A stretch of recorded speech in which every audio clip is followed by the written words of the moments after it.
Dans cette vidéo, nous allons ici voir la notion ici là de constante en programmation C++. Alors, c'est quoi une constante de manière ici là formelle? Alors, de manière formelle, nous pouvons ici la définir une constante comme étant ici là une expression littérale dans notre code en fait. C'est-à-dire une expression qui va être définie en du. Et cette expression littérale qui est la constante va donc permettre ou bien va donc servir le plus souvent ici là à initialiser une variable pour une partie en fait non ici là interactive du code. Alors pourquoi je dis ici une partie non interactive du code? Parce que lorsqu'on programme, parfois il y a des valeurs qu'on va définir pour qu'elles ne puissent pas ici être changées, pour qu'elles ne puissent pas être ici là modifiées au cours de l'exécution du programme. Raison pour laquelle on parle ici là de variables ici là non interactives. Alors les variables interactives sont des variables qui vont changer au cours de l'exécution de notre programme en fait. Donc par exemple, ce sont des valeurs qui vont être récupérées à l'utilisateur ou des variables en fait qui vont être interchangées en fait au cours de l'exécution du programme. Alors lorsqu'on parle ici de constantes, on va faire référence ici là à des types de constantes. Et le type de la constante ici là va dépendre de la façon ici là dont elle ici là est écrite lors de sa définition.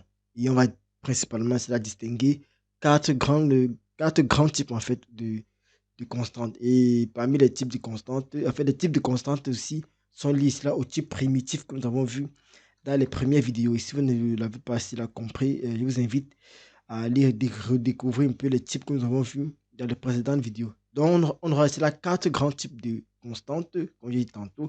On aura des constantes entières, on aura des constantes entières, on aura des constantes de type flottant, c'est-à-dire quoi, les réels. Donc, un petit float, on aura des constantes de type chaîne de caractères qui sont des chars. Bon, si on veut écrire de type, on aura les constantes de type int, entier. En fait, je voulais dire entier. Si je mets, on a plusieurs types d'entiers. On a des constantes entières. On aura des constantes flottantes, ça fait de type réel. On aura des constantes de type caractère. Et on aura des constantes de type chaîne de caractères. Voilà les types de constantes, les quatre grands types de constantes qu'on peut avoir de manière formelle lorsqu'on programme ici en C++. Et dans la pratique, la constante ici là sera quoi la partie d'une expression ici là que l'on rencontre généralement à droite du signe égal. Par exemple, je vous ai dit lors de la précédente vidéo, bien lors des précédentes leçons, que on avait ici là, en langage C++, on avait ce qu'on appelle des expressions. Et une expression pouvait être divisée par exemple comme string. Si nous avons par exemple l'art string, non reçoit camel. Alors là, string non reçoit camel est ce qu'on appelle une instruction à C++. Une instruction contient ce qu'on appelle une expression. Donc le type de la constante en fait dépend ici là de la façon dont elle est écrite lors de sa définition, comme je dit tantôt. Et il existe plusieurs types. Ici là par exemple le type c'est quoi? On a ici à faire un type par exemple un type string en fait. Et il a défini l'identificateur ici là qui est le nom qui va recevoir une chaîne de caractères que j'ai défini à camel. Là on va dire que ça c'est un type ça c'est une constante en fait. Ça veut dire quoi? Nous définissons ceci pour dire qu'elle ne va pas ici changer au cours de l'exécution de notre programme. Et pour ce faire, on va précéder ici là le type par le mot-clé const. Si vous vous rappelez bien, nous avons parlé du mot-clé const lorsqu'on parlait ici là des différents mots-clés qui existent en fait. Donc, pour dire que la variable nom est une constante en fait, qui ne serait pas interactive, on va précéder ici là le type par const. Donc, c'est-à-dire quoi? Lorsqu'on va vouloir définir à chaque fois une constante, on va préciser cela. Le mot-clé const. On va préciser d'abord le mot-clé const. Après avoir précisé le mot-clé const, on va faire quoi? On va définir le type de la constante qu'on veut déclarer, l'identificateur, c'est-à-dire que le nom de la variable. Et on va initialiser directement sa valeur en fait. On initialise obligatoirement ici les constantes lorsqu'on travaille. Si c'est un entier, par exemple, on met 10 point virgule. À la différence ici avec les variables SEM, c'est que une constante, lorsqu'on la déclare, elle est toujours initialisée en fait. Or, la variable, je peux définir par exemple ici là une variable, par exemple, char, sexe, soit, je peux déclarer la variable sexe en une instruction. Et à la deuxième instruction, ici, là, je l'affecte une valeur, par exemple, M pour dire masculin. Vous voyez, j'ai déclaré une variable initialisée ici en deux instructions. Or, lorsqu'on définit des constantes, on ne peut pas ici, là, les définir en deux instructions. On va initialiser directement ici, là, la constante, en fait. Donc, raison pour laquelle, vous voyez, on va mettre la const string non égale quoi camel. Ça, c'est l'opérateur d'égalité. Raison pour laquelle, tout à l'heure, j'ai dit en pratique, qu'est-ce qu'on fait? En pratique, la constante ici, là, est la partie, en fait, d'une expression. Là, on a une expression. On a une expression. La constante sera quoi? Ça, c'est l'expression en fait. La constante sera quoi? La partie de l'expression ici là que l'on rencontre généralement à droite du signe égal. Vous voyez? À droite de ce signe égal, on a une valeur en fait. Donc, c'est ça qu'on va appeler donc, la constante en fait. Elle ne sera pas ici là interactive au cours de l'exécution de notre programme. Elle sera figée en fait. On ne pourra pas la modifier. Et si on tente de modifier une constante, alors le compilateur va lever ici ce qu'on appelle une exception pour dire que on ne peut pas, en fait, le code ne va pas s'exécuter en fait, ne va pas se compiler parce qu'on a une erreur de compilation en fait. Donc, ça, c'est des choses que vous pourrez ici là tester par vous-même. Alors, lorsqu'on parle de constantes, on a parlé des fonctions également internes et des fonctions externes. Alors, une fonction interne ou bien une fonction externe pourrait aussi définir comme étant ici la constante, ou bien ses paramètres pourront ici être aussi constantes en fait. Donc, ça, c'est ce qu'il faut comprendre. Ainsi concerne ici là les constantes. Alors, comme j'ai tantôt parlé ici là des types de constantes, si on prend par exemple les constantes de type entier, alors, une constante entière, autant pour moi, aura ici là peut être ici là, représentée en trois bases en fait. Les bases qu'on utilise sont les bases informatiques. On a par exemple la base 10, la base 8 et la base 16 par exemple. Voilà les trois principales bases qu'on peut ici là voir, qu'on peut définir ici là en C++. Et ces différentes bases-là vont nous permettre, par exemple, de définir cela, des préfixes si on veut utiliser des variables de ce type. Par exemple, si on veut déclarer une variable, une constante, en fait, en base de 10, on pourra faire juste la const i, et soit par exemple 42. Là, on a défini une constante en base de 10, en fait. Donc, c'est ce que je voulais vous montrer. Si par exemple nous sommes en base 8, qu'est-ce qu'on peut faire? On peut déclarer une constante, par exemple, on va dire par exemple int x va recevoir ici là 0,52. Alors j'ai dit cela en base de 8 par exemple, on va dire 0,52. Vous savez bien, en base de 8, on va préfixer cela par un 0. C'est ce qu'on fait ici lorsqu'on veut faire de la base 8 en fait. Maintenant, en base 16, ce qu'on va faire, on va préfixer cela de 0 et de x en fait. Donc, on va tout préciser nos variables de 0 et x. Donc, si par exemple, nous sommes en base 16, on va faire là, on va faire par exemple, on va dire par exemple, int x va recevoir par exemple 0x2. Ah, vous voyez très bien que notre nombre ici là, est en base 10 en fait. En base 16 autant pour moi. Ici, nous avons un nombre en base 8. Et ici, on a un nombre en base 10. Alors, le plus souvent, on utilise plus le format ici, là, la base 10 pour représenter ici, là, les constantes lorsqu'on travaille ici en programmation. Le plus souvent, en fait. Donc, c'est rare d'utiliser d'autres bases autres que les bases, autres que la base 10 en fait. Et pour représenter aussi les constantes, on peut les représenter selon un format, par exemple. Donc, lorsqu'on parle des formats, c'est souvent, on va plus souvent parler ici là des suffixes. Par exemple, si on veut ici là déclarer une variable, par exemple, qui a un signe en fait. Parce que lorsque vous avez parlé ici là des entiers, par exemple, il reste toujours le type entier.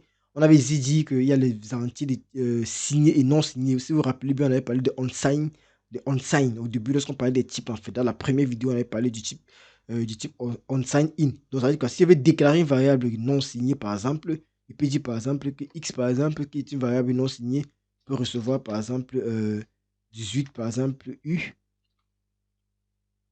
plus 24, plus 24 U. C'est-à-dire que j'ai senti de dire ici là que mon X est une variable ici là non signée en fait. Donc X par exemple est non signé, de serait un unsigned int. Et si vous vous rappelez bien, on met tout ici là, le suffixe U pour dire que c'est unsigned en fait. U pour dire unsigned int. Donc, enfin, les différentes valeurs 18 là sera non signé et 24 sera également non signé. Et comme deuxième type, puisque nous sommes toujours sur les formats, par exemple, ici, lorsqu'on déclare des constantes entières, on a aussi le format ici, là, le suffixe, on peut utiliser aussi le suffixe L pour dire long. Vous vous rappelez bien, lorsqu'on parlait des entiers, on avait dit nous avons les int, nous avons les longs, on avait les longs en fait. Donc, si on veut déclarer un long, par exemple, on va dire par exemple, long, on va dire par exemple, j'ai dit comme on déclare une constante, const, long, par exemple, x, va recevoir quoi? On va dire, comme c'est un long, on va dire par exemple 15, par exemple, plus 27L. Là, on aura déclaré un entier long. Et également, un autre suffixe, c'est le long, parce on avait dit ici qu'on a le long, par exemple, également. Donc, pour déclarer une variable long, qu'est-ce qu'on va faire? On va juste dupliquer cette ligne-ci et on va juste modifier. On va déclarer la const, toujours pour le mot clé compte pour dire qu'on déclare une constante. On va dire long, par exemple, on va dire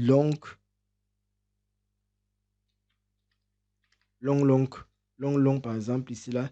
Et on va préciser ici, là, qu'on a L ici. Alors, je peux juste, si par exemple, je fais une opération, si je fais cette opération, c'est bon. Si je ne tiens pas compte de cette partie, je fais juste l'opération 15 plus 27L. Le calculateur va savoir ici là que bon, il est en train de faire une addition et il a précisé un suffixe L. Forcément, il est en train donc le résultat, le type de résultat, par exemple, de X sera cela de type long.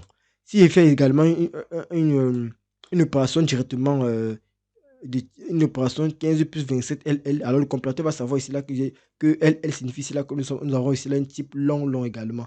Donc c'est ça il faut un peu savoir. Alors les suffixes ont ici là leur utilité lors du passage par exemple de type implicite, c'est-à-dire quoi le cast. Lorsqu'on programme, il y a la notion ici là de cast, c'est-à-dire qu'on va pouvoir ici là changer par exemple le type.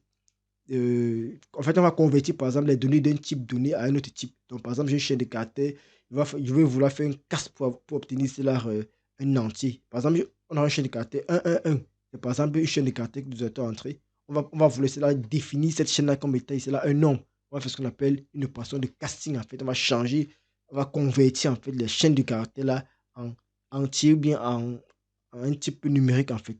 Donc, ce qu'il faut comprendre, c'est que en principe, la base qu'on utilise le plus souvent, c'est la base 10 lorsqu'on manipule en fait les entiers en programmation. Alors, comme deuxième type de constante, nous avons dit qu'on avait ici là les flottantes du coup, les réels. Et ils agissent tout ici là sur les expressions en fait. Et lorsqu'on parle d'expression, je vous ai bien expliqué. Là, on a une expression, on a une expression et lorsqu'on met le point virgule, on a fait ici là une instruction qu'on définit. Donc, la constante flottante, du coup, la constante de type réel ici là, est exprimée ici là par l'usage d'un point en fait, ou un E. Lorsqu'on veut déclarer une constante de type flottante, on va tout ajouter un E bien ou un point en fait. Donc par exemple, il veut prendre un exemple simple. Si nous faisons ici la référence au type, au choix du type par exemple, on va dire par exemple on va dire const par exemple double, on va dire voilà, const double X. X va recevoir quoi? On va dire par exemple 3.0 plus 3 exposant 1. Donc voilà, c'est un peu comme ça qu'on définit par exemple les doubles ou bien les doubles en fait. Les doubles. Au niveau du choix du type, puisqu'on avait dit que lorsqu'on parle des réels, on a les doubles et on a les flottes. Donc si on veut définir par exemple un double, on peut ici là, utiliser le point 3.0, bien on peut utiliser l'exposant avec E par exemple, exposant 1. Et au niveau du float par exemple, si on peut dire par exemple, on peut utiliser le suffixe F pour dire qu'on a affaire à un float, par exemple, pour dire que bon, cette variable est un float. On peut tout déclarer const, par exemple. On précise le type, par exemple, on va dire que on a affaire ici à un float.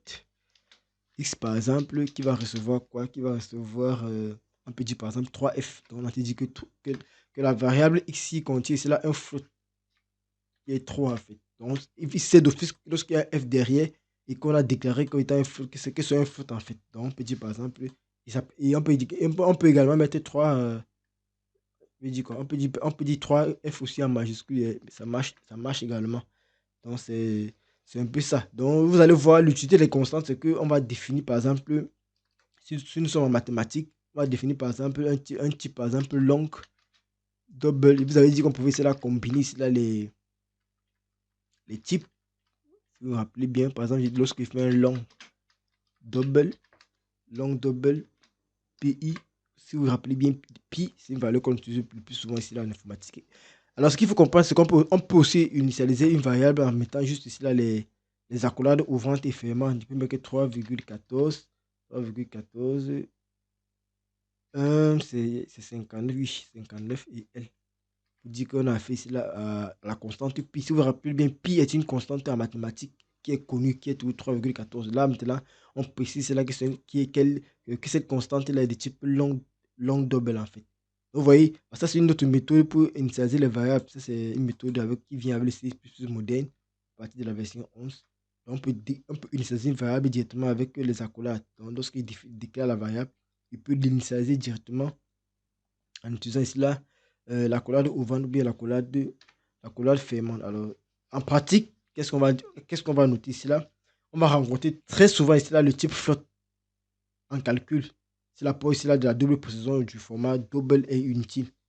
Donc, c'est toujours float qu'on va le plus souvent ici là utiliser pour éviter cela, en fait, pour avoir ici là, un gain de mémoire. Donc, c'est un peu ça. Parce qu'on n'utilise pas les types pour utiliser. Parce que lorsqu'on utilise un type, il faut se rassurer ici là, comme on optimise ici là la mémoire de notre ordinateur. On ne doit pas ici là saturer la mémoire en utilisant les types sans utilité en fait. Donc, c'est ce qu'il faut comprendre ici en ce qui concerne les constantes de type réel. Alors, un autre type de constante, comme j'ai listé, on avait les constantes de type caractère. Alors, à quoi va servir les constantes de type caractère? Alors, un caractère, bah, en fait, s'obtient ici là, à l'aide d'apostrophe. Donc, lorsqu'on veut définir un caractère, on sait d'office que on utilise ici là l'apostrophe. Par exemple, je fais toujours référence à une constante de type sexe. Par exemple, on sait qu'on a deux sexes. Donc, dans notre programme, on pourra directement dire quoi? On va déclarer une constante const.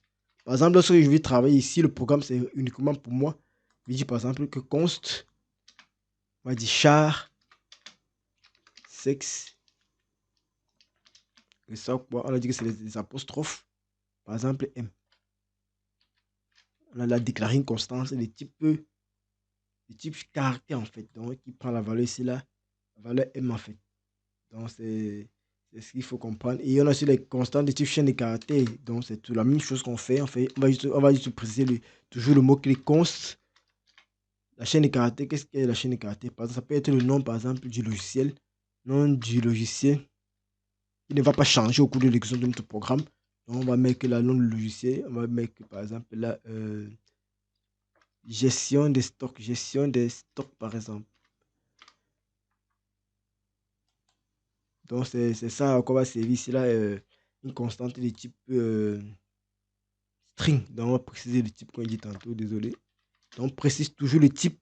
On dit on déclare là une constante de type string qui va contenir gestion stock qui sera ici là le nom du logiciel ici là que nous sommes en train d'écrire. Alors, lorsqu'on programme le plus souvent, étant donné que nous sommes présentement ici là en console, il y a cela ce qu'on appelle des caractères qui seront ici là non imprimables. C'est-à-dire quoi? Les caractères que le compilateur va le plus souvent ici là ignorer en fait. Imaginez par exemple là, je suis en train d'écrire le nom du logiciel. Si je veux par exemple que cette double accolade, cette double apostrophe là puisse être insérée. Si par exemple je veux que dans gestion de stock, on a par exemple le double accolade ci. Vous voyez que lorsque je mets même déjà ça, mon compilateur, mon éditeur me signale qu'il y a un problème ici. Alors, comment je fais alors pour faire qu'à l'affichage, on ait là cette apostrophe-ci? On va utiliser ce qu'on appelle ici là les escapes en fait. On va essayer d'échapper les différents caractères ici là pour qu'ils puissent ici être ici là imprimés à notre écran. Et qu'est-ce qu'on fait par exemple? On va mettre juste un anti-slash en fait. Si on met là un anti-slash, alors le caractère ici là va être ici là, il va être ici échappé en fait. Vous voyez, lorsque je mets ça, il sera échappé. C'est-à-dire quoi? Lorsqu'on va imprimer le nom du logiciel à l'écran, forcément ici là, la double cote ici là sera affichée. Alors on a plusieurs aussi On a plusieurs aussi d'autres exemples. Par exemple, si on veut ici là permettre des affichages. Par exemple, si on veut aller à la ligne, une autre méthode pour aller à la ligne, c'est quoi? C'est de faire ici là un anti-stash. Bon, vous êtes désolé, je ne vais pas essayer de vous montrer, c'est facile. Je vais juste vous expliquer, vous pouvez tester à la maison. Donc, si je veux aller par exemple à la ligne, qu'est-ce que je fais? Si vous vous rappelez bien, dans l'un des exercices, j'avais montré ça. Si par exemple, je suis ici et que je veux aller à la ligne, c'est une autre méthode pour aller à la ligne. Parce qu'on peut aller en utilisant ici le inline. Ici, je peux aussi aller à la ligne en utilisant ce qu'on appelle un anti-slash. Donc, il peut faire un anti-slash n. Si je fais anti-slash n, ça me permet, n minuscule autant pour moi, ça me permet également d'aller à la ligne. Et si je veux aller, si je veux faire un retour chariot, je ne sais pas si vous savez, on appelle ça le retour chariot. Je peux faire juste un anti-slash r, ça va faire un retour chariot. Si je fais plutôt une tabulation, en fait, si je veux reculer pour aller vers la droite, je vais faire juste un anti-slash ici là, T pour dire tabulation. En fait, ça peut vous servir si vous êtes en console et que vous réalisez une petite application et vous voulez mettre un peu des espaces là. Ça va vous permettre de faire une tabulation. Vous pouvez également essayer de faire une tabulation ici là plutôt verticale, c'est-à-dire quoi, du haut vers le bas. En fait, oui, du haut vers le bas. Vous pouvez juste là un anti-slash ici là V pour faire une tabulation du haut vers le bas. Et vous pouvez faire ce qu'on appelle un backspace, c'est-à-dire quoi, un trait d'union. Si vous voulez mettre un trait d'union, en fait, vous allez faire un anti-slash B. Ça va permettre de faire cela un backslash. Donc, en fait, il y en a plusieurs, comme j'ai dit tantôt. Si vous voulez faire afficher peut-être la simple code, par exemple, vous faites directement euh, anti-slash la code. En fait, tous les caractères spéciaux que vous allez vouloir afficher dans un texte, il va vous falloir cela, échapper cela, en fait. Si vous n'échappez pas, en fait, il va pas fonctionner. Je vais prendre un exemple simple. Si par exemple, je vais afficher la double quote toujours également, alors si vous voulez afficher le slash et que je n'échappe pas, automatiquement, il ne va pas ici être affiché. Raison pour laquelle, automatiquement, on essaie toujours ici là d'échapper les caractères spéciaux avant de vouloir essayer de les afficher. Alors, c'était tout pour cette vidéo. Si elle vous a plu, alors n'hésitez pas ici à laisser des commentaires, à vous abonner et à partager. Alors, c'était tout. Ciao. Retrouvons-nous ici dans la prochaine vidéo. Nous allons parler ici là des opérateurs pour pouvoir faire ici là des instructions ici là assez complexes en fait.